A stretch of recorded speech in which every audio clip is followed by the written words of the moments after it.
Now, welcome back to our feature story tonight. You know, it's quite common to see big production trailers around town as movies and TV shows use the city as a backdrop. However, it's much more common for smaller, independent filmmakers to also be out there on a regular basis. Well, there's a new movie confronting Asian hate set to open to the public in Brooklyn tomorrow, despite the pandemic. Get me an actor, an Asian. No kung flu. This COVID thing is serious. Be careful. It's the game of death. If you have the nerve to shoot during lockdown. Better make a good film.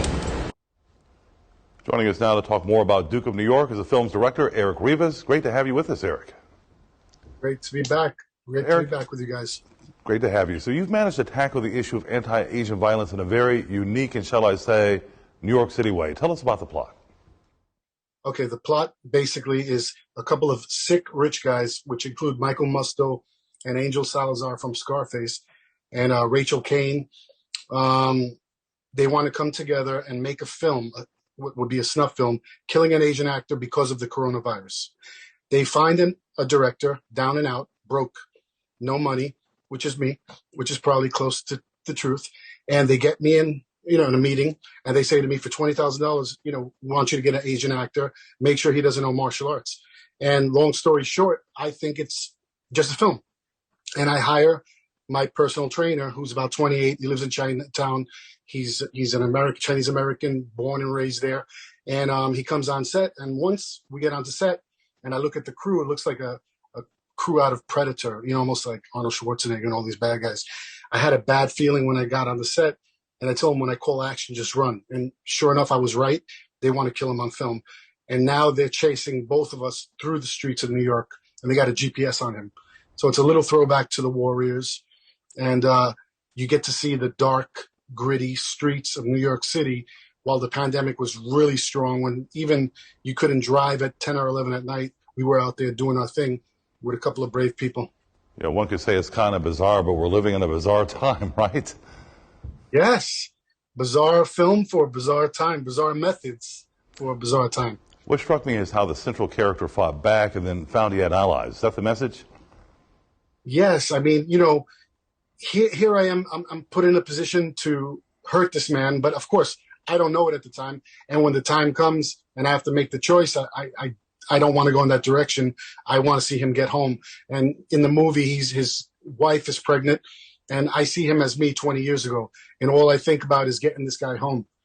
And in some sort of way, we got to have the Asian person fight back against racism, kick butt like in the old martial art movies we used to watch when we were kids, made it a little fun, took a little bit of the seriousness and the heaviness of the topic, which it's very terrible what's going on with people out there and how Asians are being treated. But at the same time, we made him, knock everybody out and make the racists pay, basically. Your leading man has a profound story. He's a service member, right? Yes, he was just going into boot camp as we were finishing the film. And I couldn't believe it. I looked at that situation. I said, look at this guy. People would look at him on the street, somebody who didn't like an Asian person, want to start trouble with him, doesn't even know he loves America. He's going to war. Who knows? God forbid, gets hurt in a war for America. And this is who they're, just pointing out and targeting and picking at as, I just think it's horrible. And I think it was just destiny that we met Brian and that this happened. So you're New York Week. So what moved you to do a story about Asian hate? I mean, when my mother was young, she took care of a family in Chinatown. She was a babysitter. And as I got older, I always remember going into Chinatown and going to eat in the neighborhoods and being with the family and just, feeling at one with them. And I liked the culture. I had an affinity to it. And I always wanted to stick within those bounds. And ironically, I made this film 10 years ago, and it never was about Asian hate. It was just that the guy they wanted to kill knew martial arts and will come back and kill them. But when I put it into this time frame now, my God, it felt like I was making the movie about this time. It was crazy. There's a detective in my building, and he was saying, Eric, my God, your movie's becoming real. People coming down the street, hitting somebody in the head for no reason, punching a woman. Why? Why are these Asian people suffering like this? And I thought, well, now my movie has a real motivation to do something positive and to, you know, maybe make some changes in the small way that it can. So where do you want to see the film go from here? Well, we're going to go to Amazon and all that. I would love for Netflix to see it. I would love for it to go to Tribeca Film Festival. Who knows? I mean, you know, I just want to keep making movies. I love making movies, and I want to be able to touch as many people I can with the films. And I'm just happy to make films. And I'm happy that in the last month, before these strict rules come in with the Delta variant, that we're able to get a theater. And I'm really doing this for the actors. I want everybody to see themselves on the big screen. You know, I think that's a big thing for everybody. They worked hard. All right. Thank you, Eric. It's a first look at the new film, Duke of New York. It's all about anti-Asian hate here in the city. Brooklyn filmmaker Eric Rivas says the horrific rise in hate crimes targeting the Asian community inspired him to raise awareness. Suddenly people were avoiding them. They were abusing them, attacking them, and that's still going on to this day. So this film is taking a satirical tone, but a very strong stance against anti-Asian hate. We thought, you know, not only did we make a film, but we could also say something about what's going on in New York and hopefully add something to change the bad things that were going on in New York. The filmmakers hope to make it to the Tribeca Film Festival. My special guest will join me in just a minute, but first, Antoine Lewis begins our look at this little guy trying to hit the big time. Indie filmmakers remain those industry outsiders who forego the big studios and answer only to their creative voice. Brooklyn native Eric Rivas is another. All my life I've had very crazy visions, and I'd like to share with people. And it's almost like I have something in my mind and I want to share it with you. And that's what filmmaking does. It allows you to put these crazy ideas, you know, up on a screen and let everybody see what you're thinking, you know. This trailer is from Rivas' film Vamp Bikers, an independent horror about turf wars between bloodthirsty Nosferatus shot in Coney Island, a frequent setting for Rivas' film. Warriors, come out to play. Set in Coney Island, the 1979 film The Warriors is a cult classic. Now some of the film's stars have returned to the neighborhood, this time cast in a new independent movie called Vamp Bikers. Actor Dorsey Wright played Warriors warlord Cleon. Now he makes a turn as a priest. And he has a fight scene with a cop played by former fellow warrior Brian Taylor. Years ago, me and Brian, for the film Warriors, we were part of a company that was called Stunts Unlimited. And they taught us all the fight scenes for the movie. So we basically know what we're doing when it comes to that. And it's really good to have somebody that you know beat the heck out of you on film. The premise of Vamp Bikers is vampires versus bikers. A biker town is sort of infested with vampires. They come into the town and the bikers come to kick them out. Until one of them gets bitten. This is writer and director Eric Rivas' second project. The first, Lost in Coney Island, won first place in the Coney Island Film Festival. A Warriors movie fan, he was able to cast 3 of its stars in this film, including Apache Ramos, who plays a sergeant. I was in the movie The Warriors, and I played the orphan. We're going to rain on you warriors. This time I'm going to rain on these vampires. Rivas says traces of his Brooklyn upbringing are found throughout the film. I grew up in New York. I'm New Yorican, really, and I love hip-hop, and I'm intercut all of our music and stuff that we love. And while the cast and crew hope for much success with Vamp Bikes, they know it'll be tough to top the Warriors. Can you dig it? No matter what I've done in the past, people come up to me and it's about the same film over and over again. Vamp Bikers premieres in Manhattan at the Anthology Film Archives on Wednesday night. For more information, you can visit anthologyfilmarchives.org. Janine Ramirez, New York 1. Welcome to Good Day Street Talk. Antoine Lewis reporting. Here's what we're working on today, everybody. Independent films. We're going to see how festivals are bringing attention to filmmakers and their passion projects. And then a little bit later, we're going to be talking to 2 rising filmmakers whose hard work is paying off. How their work in independent film has actually led them to. Coming up next, meet 2 directors whose years of hard work in independent films is actually starting to pay off when we return. For many independent filmmakers, putting your heart and soul into a project does not automatically lead to instant success. It can take years before getting mainstream recognition, but it does happen. Joining me now to tell us about that long journey are directors Eric Rivas. Eric, you've been here before. We've talked to you, for a while. We've been following you. When did you get started? I'm the second best friend. When did you get started, sir? I started I started acting in '98, and I started filmmaking, I think, in 2003. Yeah, that's when I started with Vacation film camera, and I just got into it. I just wanted to try to do something. I was an actor trying to make it. So we talking about just the roles and the path, you know, right. if you will, and right. we'll get into where you are now, but as we go through that journey. Sure. But we cannot begin without talking about the Vamp Bikers trilogy. Yes, the Vamp Bikers That's trilogy. the one that put you on the map. Yeah, it's on Amazon. I got Apache Ramos, Rachel Kane, Michael Musto, Ron Jeremy, Angel Salazar, Lilo Brancato. We got a couple of people. Yeah. Just for people who may not be familiar with it, you stay local. You always shoot it. You mostly shoot in Brooklyn, right? I love to shoot in Coney Island. I call that my studio, and I love to shoot there. And I shoot anywhere in the 5 boroughs. I'll go anywhere. I don't care. I go on the FDR Drive. You know, we shot on the FDR Drive. We had a gun shooting scene, and every time you pulled out the gun, the whole FDR Drive would stop. And then it would keep going. So, you know, we shoot everywhere. I'll shoot anywhere until they stop me. So we were just, in the last segment, we were talking about just getting people on board and to support. Have you found it to be difficult, easy to do? You know, because you're talking about independent films. Do people get nervous because there is no big, fantabulous budget or whatever? Most definitely. I mean, you usually get people that believe in you or are like-minded. You know, for me, I'm a creative person first, I think. I want to create something that's out of my mind, and then I got to talk everybody into it. I got to try to sell it, you know, that it's going to happen, and I got to prove it. So, you know, I got to shoot a scene, you know, cut it, send it to them, and before you know it, the actors are into it. You know, I worked for free as an actor, so, you know, if I was getting paid and they're not getting paid, I understand. You know, but if I'm not getting paid, I figure I could talk you into working for free. Now, last time we spoke, you know, you had just made a major accomplishment. Yes. It was a distribution deal? Yes. Which is huge. Tell us about it. Well, we got with the Orchard through Rachel Kane, who is with Trax Records, Move Your Body and all that. And she connected us with Gene Drusen over there. And luckily things worked out. And, you know, a small-time filmmaker was able to show his films now through at least 5 or 6 streaming, Amazon, Vudu, you know, iTunes, Fandango. And it was a blessing for us because, you know, hard work paid off a little, you know.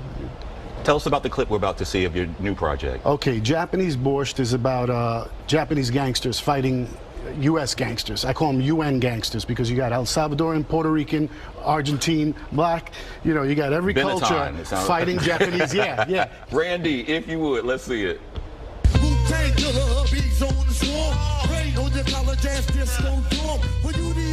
My skill. You gotta go to one killer bee and he ain't gonna kill now. Chop that down, that's all around. Lyrics get hard quick, she went to the ground. For an EMC. It's in the stage of like, I just lost my mind and finished on Tuesday. And I may continue on and do more work for Amazon to make Japanese it tighter. Borscht. Yep. Borscht, all right. And when can people start to see that or where? Saturday night at 9 p.m. at Anthology Film Archives. Okay. Japanese. Melly Mel is on the soundtrack. Okay, yeah. Melly Mel. Okay, all right. So we don't want ODB's fans to get all upset after that. Exactly. All right, to learn more about today's topics, go to Fox5NY.com. You can also follow us on Twitter as well as on Facebook. Also follow these guys. Go out and find them on social media. Support their films. We love our New York filmmakers. And just anytime you need us, you know where to find us also on the web. And we're on social media as well. All right, thank you for the company. We'll see you next time for more Street Talk.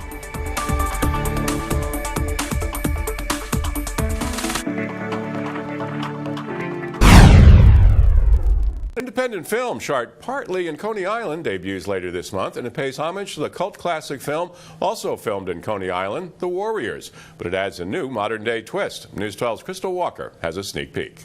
Combine vampires, bikers, and a full moon, and what do you get? We're gonna rain on you vampires! Vamp Bikers. Okay, Vamp Bikers is about bikers versus vampires. The horror flick is the latest project from independent filmmaker Eric Rivas. The movie was filmed all over the city, but the opening scene was shot near the cyclone. I love having Coney Island in the backdrop. I had to have the film to be blessed start in Coney Island. It's an eclectic group of people out here that live in Coney Island. Right. Perfect for Vamp Bikers. Dorsey Wright and Brian Tyler both act in the film, and you may recognize them. Still on, and we're going. Because in 1978, they were cast in The Warriors, a movie also filmed partly in Coney Island. You couldn't build this on a Hollywood set, so I understand why they used it for the movie to begin with. and why Eric wanted to use it again. This time around, though, Dorsey and Brian play much different characters. My character goes through the movie trying to save souls until I run into this guy who... I played Appalachian and I take souls.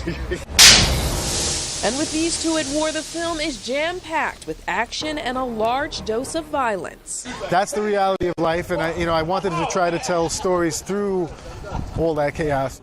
And if you would like to get a look at all that chaos, you can check it out when the film debuts at the Anthology Film Archives in the city on November 27th. Reporting from Coney Island, I'm Crystal Walker, News 12, Brooklyn. In Duke of New York, a wealthy financier wants only one thing: to actually kill an Asian actor in a movie to make a statement about COVID-19. But a sympathetic director and edgy leading man catch on and have another idea that leads to a manhunt through the streets of New York. Quiet on the set. And action. It's the creation of director Eric Rivas, whose left-of-center independent films have turned more than a few heads. Rivas is a New Yorker who says he came to appreciate Asian culture at an early age when his mother took care of children in Chinatown. I'm very against any kind of racism, and I've seen this go on. I've seen Asian people be treated differently even way before this happened, and I wanted to take a stand. And I said, how about if we make it so barbaric, you get this rich person that wants to kill an Asian actor because of coronavirus and all these things, and he actually fights back, and he beats everybody. And Rivas got the help of some pretty sinister characters to make that point. Michael Musto has a lot to deal with, and Angel Salazar from Scarface. Both these two guys are the evil producers, and they knew they were doing something right by stepping in and playing a role that is horrible, but yet for a good reason, for a good outcome. Leading man Brian Lau just finished boot camp.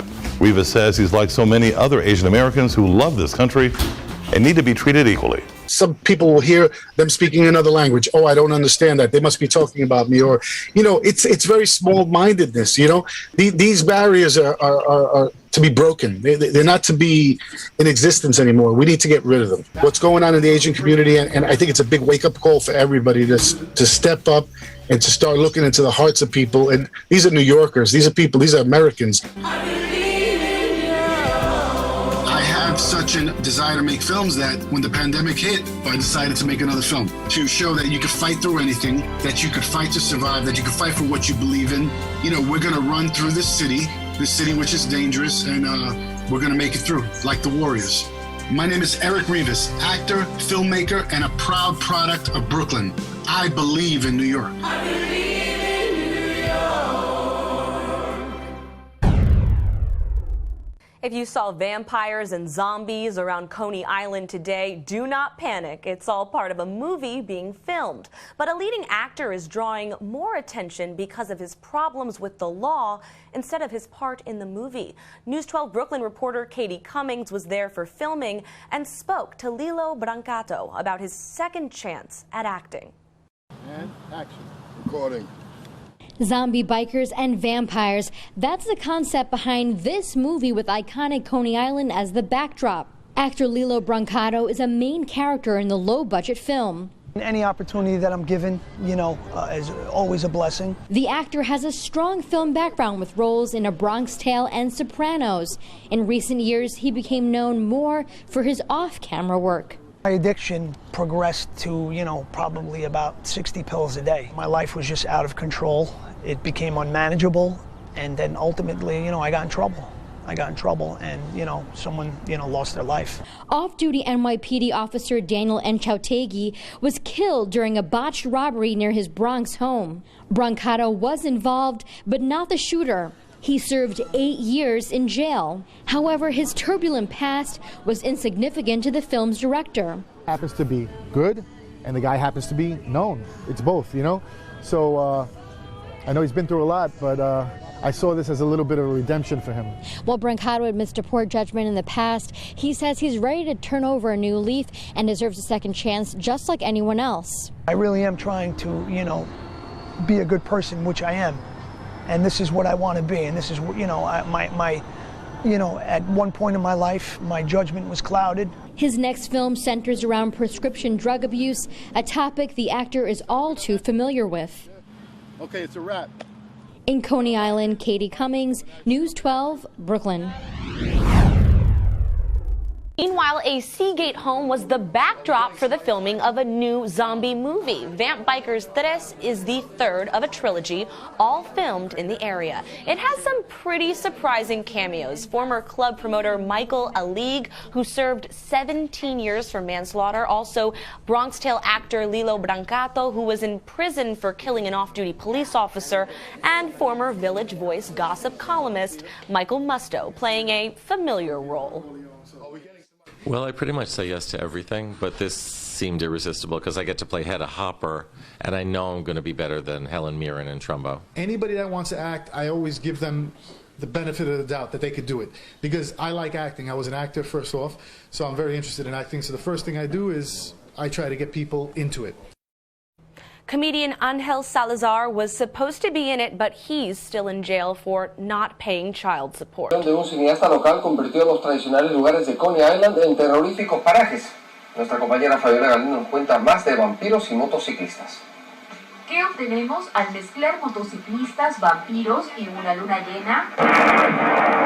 Una película de terror dirigida por Rivas, cineasta de Brooklyn, quien se lanzó a la aventura del rodaje de su último largometraje en las calles de la ciudad. Una película de vampires con bikers, peleando. Es como Dios y el diablo peleando. Filmada en diferentes partes de los 5 condados, la película comienza en Coney Island, un lugar poco convencional para las tradicionales películas de terror, filmadas especialmente en parajes solitarios.